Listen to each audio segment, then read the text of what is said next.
بسم اللہ الرحمن الرحیم۔ حضرت عائشہ رضی اللہ عنہ فرماتی ہیں، جب رمضان المبارک کا آخری عشرہ ہوتا تو نبی صلی اللہ علیہ وسلم کمر کس لیتے، رات بھر بیدار رہتے اور اپنے اہل خانہ کو بھی جگاتے۔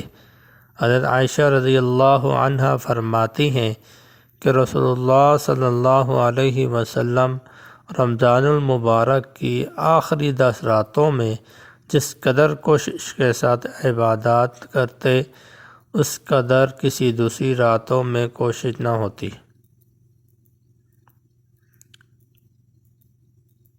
سیدنا عائشہ رضی اللہ عنہا سے روایت ہے، وہ کہتی ہیں کہ اے اللہ کے رسول، اگر میں شب قدر کو پالوں تو کون سی دعا کروں؟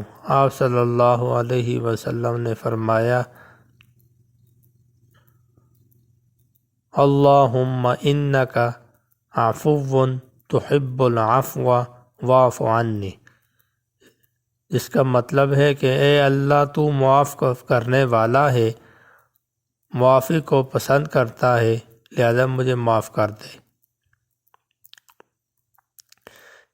رسول اللہ صلی اللہ علیہ وسلم نے ارشاد فرمایا، ایک حدیث کا مفہوم ہے کہ روزے دار کو قیامت میں میرے حوض سے پانی پلایا جائے گا، پھر اس کو جنت میں داخل ہونے تک پیاس نہیں لگے گی۔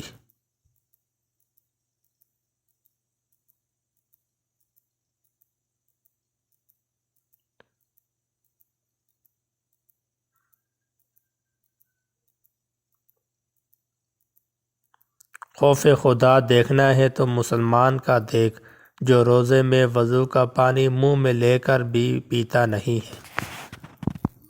اللہ رب العزت سے دعا ہے کہ ہمیں صحیح معنوں میں رمضان الکریم کے روزوں کی قدر کرنے کی توفیق عطا فرمائے۔